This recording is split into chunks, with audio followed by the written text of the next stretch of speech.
secours qui ne manque jamais au temps de la détresse. À lui soit le règne, la puissance et la gloire à jamais. Bien-aimés dans le Seigneur, je vous salue au nom du Maître et Saint et véritable Jésus-Christ. Qu'il vous bénisse encore et toujours. Mes bien-aimés, j'espère que vous vous portez bien par la grâce de notre Seigneur Jésus-Christ. Je venais de suivre une vidéo concernant la couleur de peau de Jésus. J'espère que c'est une question que plusieurs frères m'ont déjà posée aussi. Je vais vous laisser écouter la vidéo. S'il y a des questions, vraiment, nous reviendrons pour en parler ensemble. Également, il y a une vidéo qui circule dans les médias. Quelqu'un dénonce les enseignements de vérité sans cesse, disant que nous avons des faux enseignements. Bon, mes frères, vous savez, moi, au fait, je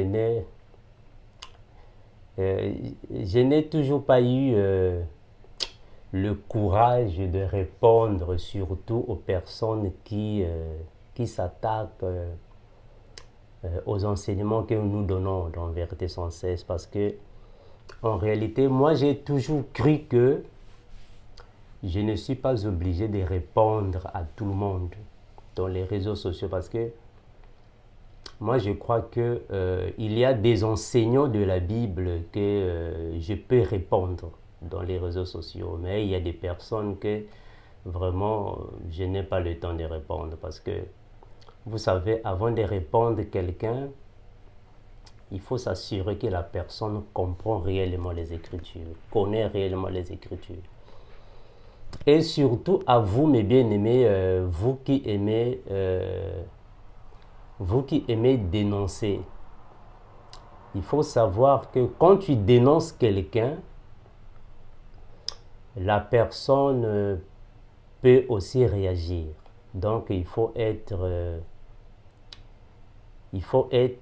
souple quand tu dénonces quelqu'un et que la personne veut le droit de réponse. Il faut vraiment collaborer, parce que j'ai constaté qu'il y a beaucoup de frères qui me dénoncent, mais quand je les appelle pour un partage, un débat, ils ne viennent jamais. Alors, c'est un peu déplorable de voir ce genre de comportement.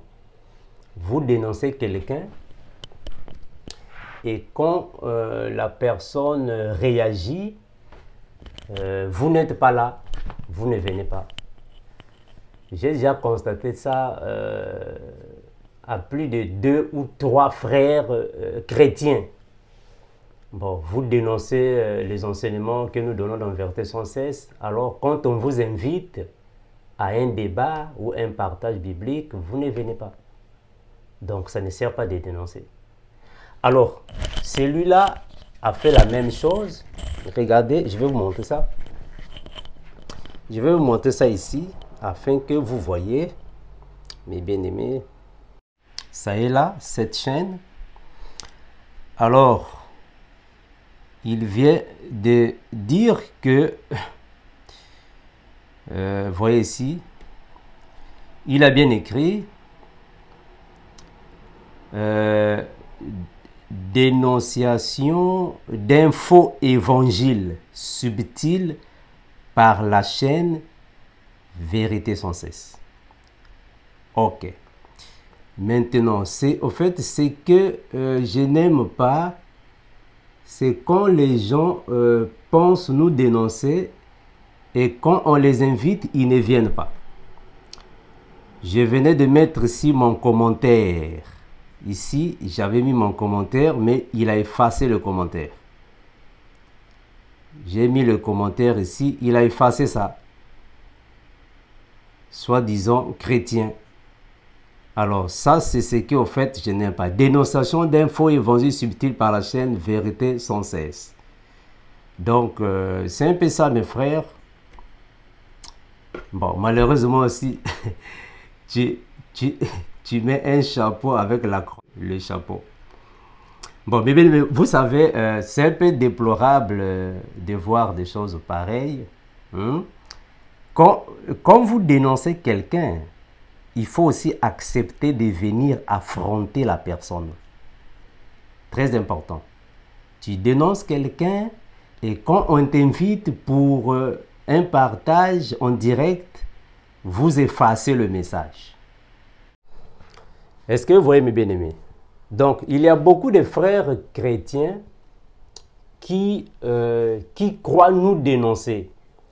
Mais quand on les invite pour des directs ou soit un partage, ils ne viennent pas. C'est la même chose avec celui-là aussi. Soit disons, nous donnons des faux enseignements, mais quand on t'invite, bon, ça va. Puisqu'on donne des faux enseignements, viens en direct afin que nous puissions faire un partage. Mes frères, moi, je l'ai toujours dit. Moi, votre frère, Armando, je vous l'ai toujours dit. Quand vous voyez que je suis dans l'erreur, j'ai commis des erreurs, je ne marche pas bien selon l'évangile, je suis prêt à être reproché ou corrigé en direct. On peut me corriger en direct parce que je n'ai pas le monopole de la connaissance. Donc, quand on me corrige en direct, pour moi, c'est une chose normale. Je ne ferai pas de ça un problème. Alors, malheureusement, il y a des frères dans l'église qui nous attaquent, essaient de dénoncer nos enseignements, mais quand on les appelle pour venir en direct, pour venir nous démontrer en direct, ils ne viennent pas. Donc, inutile de dénoncer. Inutile de dénoncer. Or, le frère Pierre a dit ainsi. Je vais lire un passage. Nous voulons qu'on nous dénonce et qu'on nous corrige en public, en direct. Qu'on nous démontre en direct ce que nous avons mal fait par rapport à l'évangile. Alors, vous dénoncez nos enseignements. Et quand on vous invite pour un partage en direct, un débat ou un affrontement biblique en direct, vous ne venez pas. Donc, ça ne sert pas de les dénoncer. Parce que même avec cette chaîne, j'ai laissé mon commentaire et il a effacé le commentaire. Bon, si réellement tu es convaincu de ta compréhension, on t'a appelé pour venir en direct, pourquoi effacer le commentaire? Il faut laisser le commentaire. Je vais lire un passage. Je vais lire ce que le frère Pierre a dit. La Bible dit ainsi. Je l'ai déjà remarqué avec beaucoup de frères. Hein, beaucoup de frères qui essaient de nous dénoncer. Bon. Quand vous dénoncez le frère Armando, alors il vous appelle pour un partage biblique.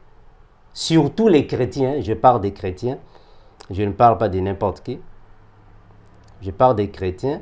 Alors, ils ne viennent pas. Alors, vous allez commencer à donner des raisons. Bon, non, bon, en fait, moi, je n'aime pas discuter de la Bible. Je n'aime pas venir discuter. Mais si tu n'aimes pas venir discuter, pourquoi tu dénonces? Parce que c'est comme ça. Quand tu dénonces quelqu'un, il faut s'attendre que la personne peut réagir. C'est ça. Quand on dénonce une personne, il faut s'attendre que la personne peut réagir. Alors, quand la personne réagit, il faut que tu sois souple de venir convaincre par le Saint-Esprit la personne que ça et ça, c'est faux. Je vais lire un passage. Le frère Pierre va dire ainsi. La Bible va dire ainsi. Je vais lire un passage ici. C'est que le frère Pierre a dit. Je vais chercher ça, mes bien-aimés. Donnez-moi juste un peu de temps.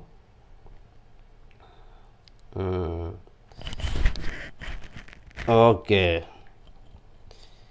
La Bible va dire ainsi. Il y a un passage que je suis ici, j'ai en train de chercher.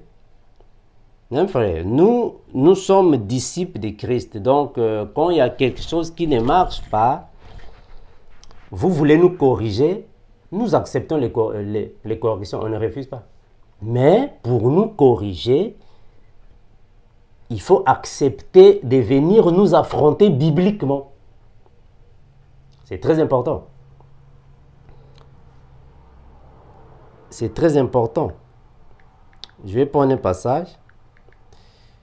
C'est que le frère Pierre a dit. Le frère Pierre a dit ainsi. Parce que vous aimez dénoncer les gens. Alors, quand on vous appelle pour des débats ou soit des partages, vous ne venez pas, vous effacez les commentaires. Ça, c'est pas normal. Or, nous venons, quand on nous appelle pour un débat, on vient. Le frère Pierre va dire ainsi, je suis dans 1 Pierre, chapitre 3, le verset 15.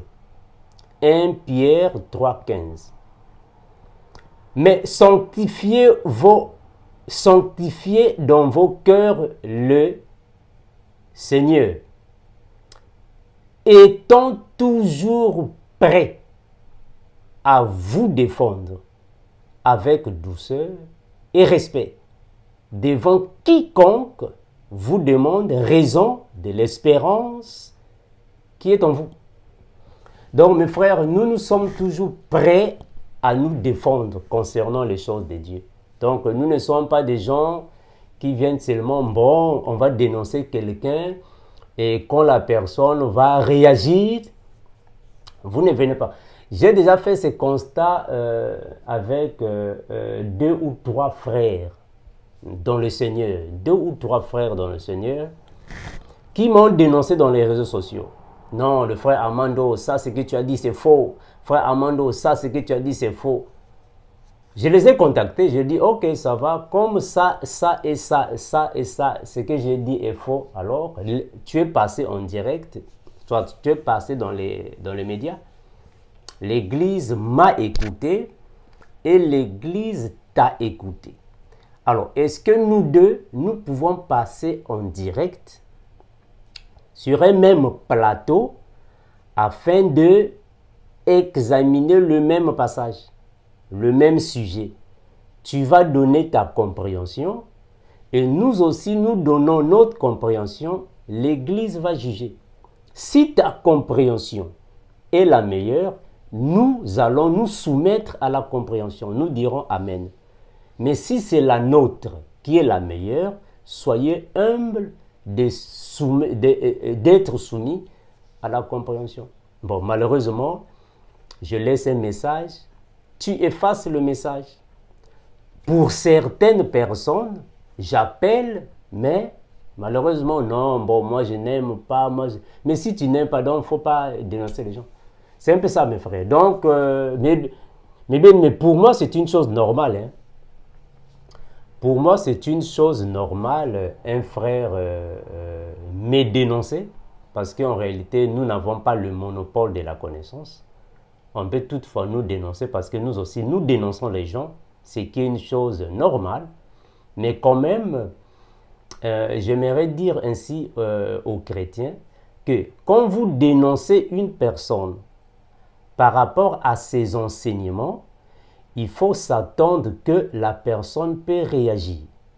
Alors, quand la personne réagit, il faut accepter de passer avec la personne en direct afin de montrer à l'Église votre compréhension et lui aussi, il va montrer sa compréhension. Mais malheureusement, avec mes frères chrétiens, quand vous dénoncez quelqu'un dans les médias et quand on vous appelle, vous ne venez pas. Quand on vous laisse un message dans les commentaires, vous effacez le commentaire. Maintenant, quelle est alors la raison de votre dénonciation? Ça ne sert pas de dénoncer. Parce qu'en réalité, quand on dénonce une personne, c'est-à-dire qu'il ne faut pas déjà croire en toi que ce que toi tu crois, c'est ça la raison, la vérité. Il faut chercher de passer avec la personne afin que l'Église juge. C'est l'Église qui juge. Hein, bien aimé. Donc, c'est un peu ça. Si réellement tu penses que notre compréhension n'est pas la bonne, notre évangile est faux, donc nous t'invitons à un partage biblique en direct, que ce soit dans ta chaîne ou dans notre chaîne, afin que tu puisses donner ta compréhension sur le sujet. Et nous aussi, nous donnerons notre compréhension sur le sujet et l'Église va juger. C'est comme ça. Bien aimé. C'est comme ça. Donc, nous sommes ouverts pour les corrections, comme je l'ai toujours dit. Nous sommes ouverts pour les corrections. Nous sommes ouverts pour les reproches. Vraiment, nous sommes ouverts. Nous sommes ouverts. Donc, quand vous nous dénoncez par rapport à nos enseignements et que nous vous appelons ou je vous appelle, alors il faut être humble aussi d'accepter nos appels pour certaines personnes, d'accepter nos commentaires. Il ne faut pas effacer les commentaires. Pourquoi tu as effacé les commentaires? Il fallait laisser les commentaires là. Hein, mes frères? Il fallait laisser les commentaires, il ne fallait pas les effacer, afin que l'Église aussi voit. C'est comme ça que ça se passe, non? Bon, on écrit là-bas des commentaires, vous effacez les commentaires. Ça, quand même, ça ne fait pas chrétien, quand même. Ça ne fait. Donc, malgré, vous nous dénoncez, mais vous aussi, vous montrez un comportement qui n'est pas digne des chrétiens. Bon, tu dénonces un frère chrétien, et le frère chrétien écrit un message pour t'inviter à sa chaîne pour un partage, tu effaces le message. Hein, mes frères? Donc, il faut aussi voir ça, mes frères.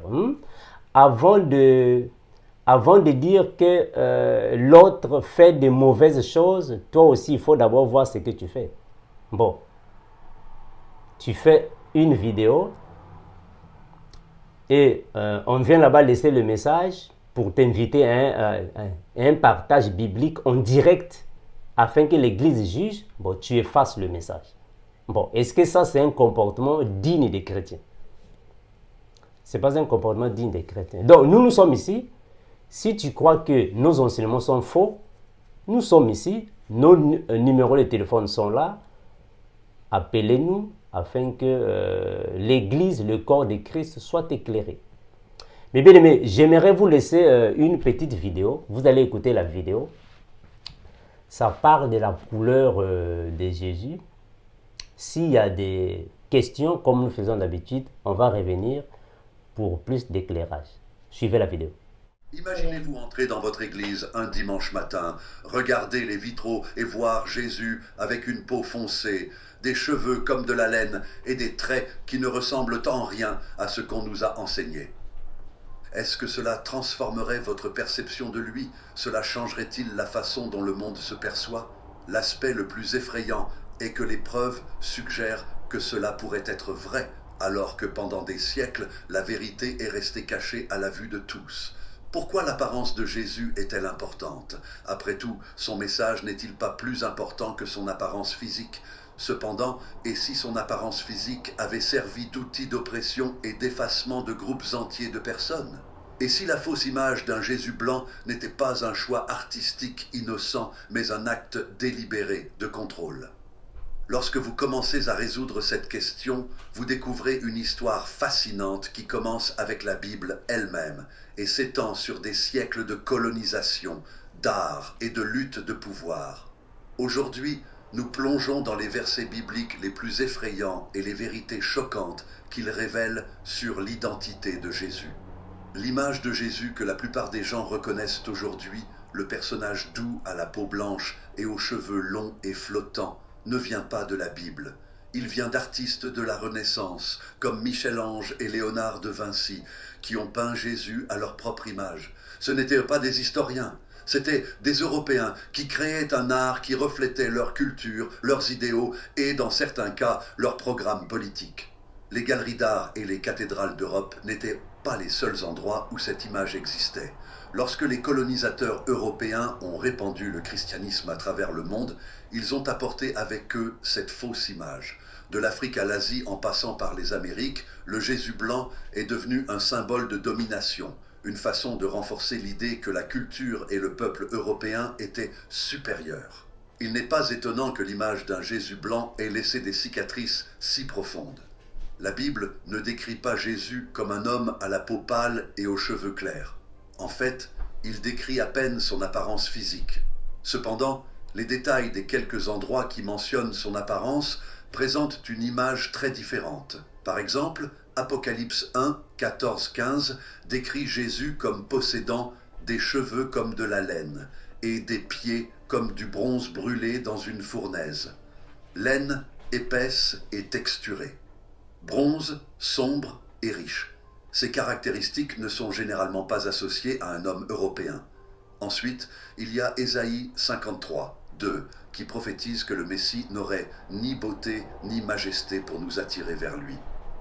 En d'autres termes, Jésus ressemblait probablement à un homme ordinaire de son époque et de son lieu, un juif du Moyen-Orient originaire de Palestine au 1er siècle. Lorsque l'on combine cela avec des preuves historiques et archéologiques, une image frappante apparaît. Jésus avait probablement la peau foncée, avec des cheveux et des traits qui reflétaient la diversité de la région. Les gens ont utilisé la fausse image d'un Jésus blanc pour justifier l'esclavage, la colonisation et le racisme. C'est devenu un outil pour faire croire aux gens que les Blancs étaient supérieurs, plus proches de Dieu, et que tous les autres étaient inférieurs. Ce n'est pas seulement une question historique, c'est un héritage qui affecte encore aujourd'hui la façon dont nous percevons la race, la religion et l'identité. La représentation de Jésus à travers l'histoire n'est pas simplement une interprétation artistique inoffensive, mais plutôt une histoire de pouvoir, de manipulation et de contrôle. L'image d'un Jésus européen à la peau blanche n'a pas émergé parce qu'elle était historiquement exacte. Il est apparu parce qu'il servait à quelque chose. Il a servi d'outil pour façonner les perceptions mondiales de la race, de la foi et de la dignité, reflétant les idéaux de ceux qui étaient au pouvoir au cours de périodes historiques spécifiques. Comprendre l'identité de Jésus signifie comprendre où il a vécu et les gens parmi lesquels il a vécu. Né à Bethléem et élevé à Nazareth, Jésus a passé sa vie dans la région que nous appelons aujourd'hui le Moyen-Orient. Cette région, connue historiquement sous le nom de Levant, a toujours été un carrefour de culture, situé à l'intersection de l'Afrique, de l'Asie et de l'Europe. Au 1er siècle, la population de cette région était diversifiée, mais la population juive, la propre communauté de Jésus, était majoritairement sémitique. Les peuples sémitiques, y compris les Juifs et les Arabes, avaient généralement une peau plus foncée, des cheveux texturés et des traits qui étaient loin de l'idéal européen représenté dans l'art de la Renaissance. L'histoire de la famille de Jésus fuyant en Égypte pour échapper à la colère du roi Hérode est encore plus convaincante. Matthieu 2, 13, 15. L'Égypte, située en Afrique du Nord, était un refuge logique pour la famille. Mais considérez ceci, pour se fondre dans la masse et éviter d'être détecté, il devait partager des traits physiques avec la population égyptienne locale, qui avait la peau plus foncée. Ce petit détail a d'énormes implications sur l'appartenance ethnique de Jésus et la perception de sa famille par ceux qui l'entourent. Le rôle de l'Afrique dans l'histoire de Jésus est bien plus important que beaucoup ne le pensent. Simon de Cyrène, l'homme qui a aidé à porter la croix de Jésus, venait d'une ville de l'actuelle Libye, au cœur de l'Afrique du Nord. Bien que la Bible ne décrive pas l'apparence de Simon, son origine géographique suggère fortement qu'il était un Africain à la peau foncée. Ensuite, il y a l'eunuque éthiopien dans Actes 8, 26-40, l'un des premiers convertis au christianisme. La rencontre de cet homme avec Philippe symbolise le lien profond entre l'Afrique et la première diffusion de l'Évangile. Ce qui est encore plus frappant est le fait que les premières communautés chrétiennes d'Afrique, comme celles d'Éthiopie et de Nubie, représentaient Jésus avec une peau plus foncée dans leur art. Les idéaux européens n'ont pas influencé ces représentations. Au lieu de cela, ils reflétèrent la perception de Jésus par ses communautés comme l'un des leurs. À la Renaissance, l'Europe était l'épicentre du christianisme et des artistes comme Michel-Ange et Léonard de Vinci ont créé des représentations de Jésus qui reflétaient les normes de beauté et de divinité de leur propre société.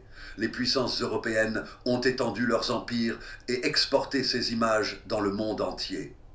Lorsque les colonisateurs européens ont introduit le christianisme en Afrique, en Asie et dans les Amériques, ils n'ont pas seulement apporté le message de Jésus, ils ont apporté une version de Jésus qui leur ressemblait.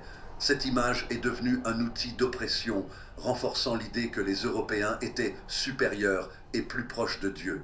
Pour les Africains asservis dans les Amériques, le Jésus blanc était un rappel constant de leur asservissement, utilisé pour justifier les systèmes d'exploitation et de contrôle.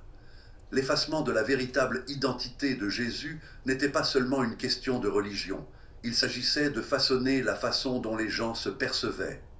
En présentant un sauveur blanc, les colonisateurs ont imposé une hiérarchie raciale qui persiste encore aujourd'hui, créant un sentiment d'infériorité au sein des communautés non européennes. Découvrir la vérité sur l'identité de Jésus ne se limite pas à l'exactitude historique. Il s'agit de récupérer une histoire volée. Pour les personnes d'ascendance africaine et d'autres groupes marginalisés, voir Jésus comme un homme à la peau foncée et aux cheveux texturés est un puissant acte de représentation. Cela les relie à une foi qui a souvent été utilisée comme arme contre eux, rétablissant ainsi la dignité et l'appartenance. L'image de Jésus qui a dominé pendant des siècles, un personnage à la peau pâle et aux cheveux clairs, n'était pas le fruit du hasard. Les gens ont soigneusement construit et largement propagé cette image modifiée, non pas pour refléter la réalité, mais pour maintenir des systèmes de contrôle et renforcer l'autorité de ceux qui en bénéficiaient. Pour comprendre comment cela s'est produit, nous devons nous plonger dans l'intersection de l'art, de la politique et du colonialisme. La Renaissance, 14e, 17e siècle, fut une période de profonde transformation culturelle et artistique en Europe. Des artistes comme Michel-Ange et Léonard de Vinci ont réinventé des figures religieuses, dont Jésus, pour les aligner sur leurs propres idéaux culturels. Au cours de cette période, Jésus a commencé à adopter des traits européens, une peau claire, des cheveux bruns ondulés et un physique élancé. C'est l'esthétique de l'époque et non l'épreuve historique qui a motivé ce changement. Les artistes de la Renaissance célébraient la forme humaine, utilisant souvent des modèles locaux pour représenter des figures divines. À leurs yeux, la divinité reflétait leurs normes européennes de beauté, de puissance et de civilisation. Le Jugement dernier de Michel-Ange et la Scène de Léonard de Vinci sont d'excellents exemples de cette représentation eurocentrique, présentant un Jésus qui ne ressemblait en rien à un juif du Moyen-Orient du 1er siècle. Bien que les gens aient célébré ces images comme des chefs-d'œuvre, elles ont également créé un dangereux précédent. La représentation visuelle de Jésus a commencé à refléter les valeurs de ceux qui ont créé l'art, et non la réalité historique de l'homme lui-même. La distorsion ne s'est pas arrêtée à l'art. À l'époque de l'exploration et de la colonisation, 15e-19e siècle, les puissances européennes étendent leur influence à travers le monde. Avec leurs armées et leurs missionnaires, ils portaient leur interprétation du christianisme et de Jésus à la peau blanche. En Afrique, dans les Amériques et en Asie, les colonisateurs ont imposé leurs croyances religieuses aux populations locales, remplaçant souvent les pratiques spirituelles indigènes par le christianisme. Mais ils ont apporté plus que les enseignements de Jésus, ils ont amené un Jésus blanc. Cette image est devenue un outil de domination, renforçant l'idée selon laquelle les Européens étaient plus proches de Dieu, alors que les non-européens étaient intrinsèquement inférieurs. Cela a été particulièrement préjudiciable dans le contexte de l'esclavage. Dans les conditions les plus dures, les maîtres des Amériques ont souvent introduit les Africains au christianisme, en utilisant la religion comme justification de leur traitement inhumain. Le Jésus blanc leur rappelait constamment leur asservissement, suggérant qu'ils ne pouvaient obtenir le salut qu'en se soumettant à leurs oppresseurs. Vous vous demandez peut-être si la Bible elle-même ne décrit pas Jésus comme étant blanc. Pourquoi cette image s'est-elle imposée avec autant de force? La réponse réside dans l'alphabétisation et l'accès. Pendant des siècles, la Bible n'était pas largement accessible aux citoyens moyens, en particulier dans les régions colonisées. La plupart des gens comptaient sur les dirigeants de l'Église pour interpréter les Écritures à leur place. Et ces dirigeants perpétuaient souvent l'image eurocentrique de Jésus à travers des sermons et des supports visuels. L'art est devenu un substitut aux Écritures, façonnant les perceptions de Jésus d'une manière que la Bible n'avait jamais prévue. Les peintures, vitraux et sculptures représentant un Jésus blanc sont devenus omniprésents, renforçant ce faux récit au fil des générations. La manipulation de l'image de Jésus n'était pas seulement une question de race, c'était une question de pouvoir. En alignant Jésus sur les traits physiques des colonisateurs européens, ceux qui étaient au pouvoir ont créé une approbation divine de leur autorité. Cette image révisée validait la domination coloniale, l'esclavage et même le racisme systémique, intégrant l'idée que la blancheur était synonyme de piété. Une région ou une période n'a pas limité ce processus. La propagation de l'influence occidentale a été à l'origine de ce phénomène mondial. Les représentations locales de Jésus, souvent à la peau plus foncée et plus exacte sur le plan culturel, ont été effacées ou supprimées dans de nombreuses régions du monde. L'Église orthodoxe éthiopienne, par exemple, représente depuis longtemps Jésus avec la peau foncée dans son art religieux, reflétant le contexte africain de son héritage chrétien. À mesure que le christianisme européen gagnait en domination, ces représentations furent marginalisées. Les progrès de l'archéologie, de l'anthropologie et de l'érudition biblique aident à découvrir la vérité sur l'apparence et l'identité de Jésus. Les chercheurs ont reconstitué à quoi aurait pu ressembler un homme juif typique de la Galilée du 1er siècle sur la base de documents historiques et de restes squelettiques. Le consensus, il avait probablement la peau foncée, les cheveux bouclés et des traits moyen-orientaux, loin des représentations eurocentriques du passé. Un moment charnière s'est produit lorsque des anthropologues légistes ont créé une reconstruction numérique d'un homme juif du 1er siècle, basée sur un crâne trouvé en Israël. Bien qu'il ne s'agisse pas d'un portrait de Jésus, il offre une représentation plus précise de ce à quoi ressemblaient probablement les hommes de sa région et de son époque. Cette image s'écartait radicalement du Jésus blanc si profondément enraciné dans la culture occidentale. La tâche de revisiter et de réviser les récits historiques ne consiste pas seulement à remettre les pendules à l'heure, il s'agit également de réparer le mal que ces faux récits ont causé. Le blanchiment de Jésus a contribué aux hiérarchies raciales, à l'effacement culturel et à la marginalisation de communautés entières. En récupérant la vérité sur l'identité de Jésus, nous ouvrons la porte à une compréhension plus inclusive de la foi, une compréhension qui reflète la diversité de ses disciples et l'universalité de son message. Mais il ne s'agit pas seulement de religion, c'est une question de représentation. Comprendre Jésus tel qu'il était réellement, un homme d'origine moyen-orientale et peut-être africaine, donne du pouvoir à ceux qui sont marginalisés dans le récit dominant. Il remet en question les stéréotypes de longue date et nous encourage à voir la divinité chez chacun, quelle que soit sa race ou son origine ethnique. L'image blanchie à la chaux de Jésus a servi d'outil d'oppression pendant des siècles, en particulier pendant l'esclavage et le colonialisme. Les esclaves africains ont appris à adorer une version de Jésus qui reflétait leurs oppresseurs, ce qui impliquait que le salut exigeait la soumission à ceux-là même qui les exploitaient. Pourtant, même dans les temps les plus sombres, les esclaves ont trouvé le moyen de reconquérir la foi comme source de force et de résistance. Le concept d'un Jésus noir ou à la peau brune est devenu un symbole de résilience. Durant le mouvement des droits civiques, l'Église afro-américaine considérait Jésus non pas comme une figure lointaine, mais comme une personne qui comprenait personnellement la souffrance, l'oppression et l'injustice. Le récit est passé de la soumission à l'autonomisation. Jésus n'était pas seulement un sauveur, Il était un libérateur qui se tenait aux côtés des opprimés. Cette réinvention de Jésus comme quelqu'un qui reflète l'identité des communautés marginalisées a permis à d'innombrables personnes de récupérer leur libre arbitre spirituel. Au lieu d'être un outil de contrôle, la foi est devenue une lueur d'espoir, une source de dignité et un cri de ralliement pour la justice. Au XXe siècle, des théologiens comme James Cone ont été le fer de lance de mouvements comme la théologie de la libération noire, centrée sur l'idée que le message de Jésus était destiné aux opprimés. Cone a soutenu que nous devons comprendre Jésus comme une figure de libération, un sauveur qui se tient aux côtés des pauvres, des opprimés et de ceux qui sont en marge de la société. Cette théologie était transformatrice. Il a renversé le discours selon lequel le christianisme était une religion de contrôle et l'a plutôt positionné comme un mouvement pour la justice et l'égalité. Dans la théologie de la libération noire, l'image d'un Jésus noir est devenue un puissant symbole de résistance. Il a transmis à ceux qui se trouvent en marge: vos luttes ont de l'importance et Dieu est à vos côtés.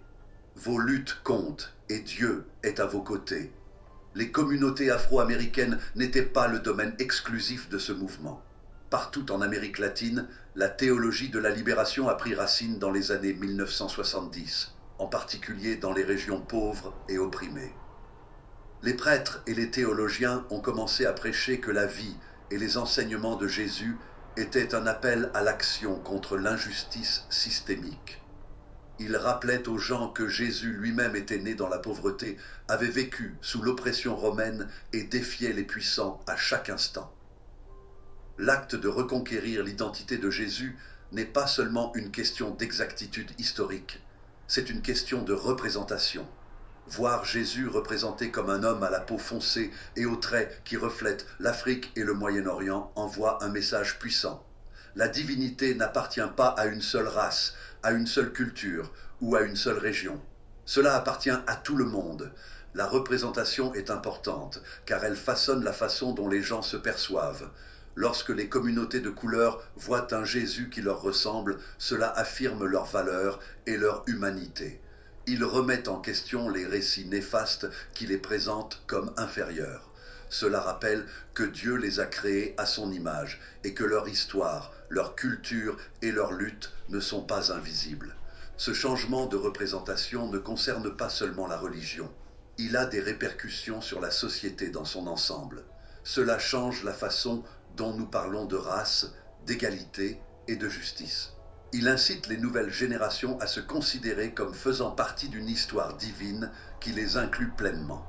La représentation est importante, car elle façonne la façon dont nous comprenons notre place dans le monde. La fausse image d'un Jésus blanc a longtemps servi à marginaliser, diviser et éloigner les personnes de couleur de la divinité. Récupérer la vérité restaure la foi perdue qui affirme la beauté, la diversité et l'humanité de tous. Voir Jésus comme un homme du Moyen-Orient à la peau foncée et aux traits qui reflètent la diversité de sa région envoie un message profond. Dieu n'est pas lié par les constructions raciales ou culturelles. Dieu appartient à tout le monde et tout le monde appartient à Dieu. Lorsque nous acceptons cette vérité, nous démantelons les barrières érigées pour nous diviser. Il ne s'agit pas seulement de religion, il s'agit de dignité, d'égalité et du droit universel de se voir reflété dans l'histoire du salut. Le vrai Jésus, celui fondé sur la vérité historique et biblique, est un symbole d'inclusion, de justice et de libération. Si vous vous sentez inspiré par cette puissante vérité et souhaitez participer à la diffusion de ce message, pensez à nous soutenir en cliquant sur le bouton « Super merci » dès maintenant. Votre soutien contribue grandement à alimenter notre mission, à construire une communauté plus forte et à toucher les cœurs du monde entier avec ce récit qui change la vie. La vie de Jésus n'était pas seulement une question d'amour, elle était aussi une question d'action. Il s'est opposé à l'oppression, à défier les puissants et à relever les opprimés. Cette vérité exige que nous fassions de même. Savoir que Jésus ressemblait au peuple que l'histoire a tenté de réduire au silence change tout. Cela nous rappelle que la foi n'est pas passive. C'est un appel à lutter pour la justice, à aimer sans peur et à inclure ceux qui ont été exclus. En récupérant la véritable identité de Jésus, nous honorons non seulement sa vie, mais nous nous alignons également sur sa mission. Nous sommes aux côtés des opprimés, défendons les marginalisés et travaillons à créer un monde qui reflète sa vision d'égalité et de compassion. L'histoire de Jésus en tant que libérateur est plus qu'une simple réinterprétation, c'est un héritage. C'est un rappel que la foi peut être un puissant outil de résistance et d'espoir. Pendant des siècles, les gens ont utilisé l'image de Jésus pour contrôler et diviser, mais aujourd'hui, nous pouvons la récupérer comme symbole d'unité et d'autonomisation. La vérité sur l'identité de Jésus n'est pas confortable. Cela nous oblige à affronter des questions difficiles sur l'histoire, le pouvoir et l'usage controversé de la religion. Mais c'est un défi qui mérite d'être relevé, car il conduit à une foi plus profonde et plus authentique. Cette vérité nous rappelle que le message de Jésus a toujours été universel. La race, la culture ou la géographie ne le limitent pas. Cela appartient à tout le monde. Et en récupérant sa véritable identité, nous pouvons commencer à démanteler les systèmes qui ont utilisé son image pour nuire et diviser. Récupérer la véritable image de Jésus ne se limite pas à réécrire l'histoire. Il s'agit de créer un avenir où la foi renforce, unit et libère. Il s'agit de garantir que chaque personne, quelle que soit sa race ou son origine, se sente connectée à l'histoire du salut. Merci d'avoir regardé.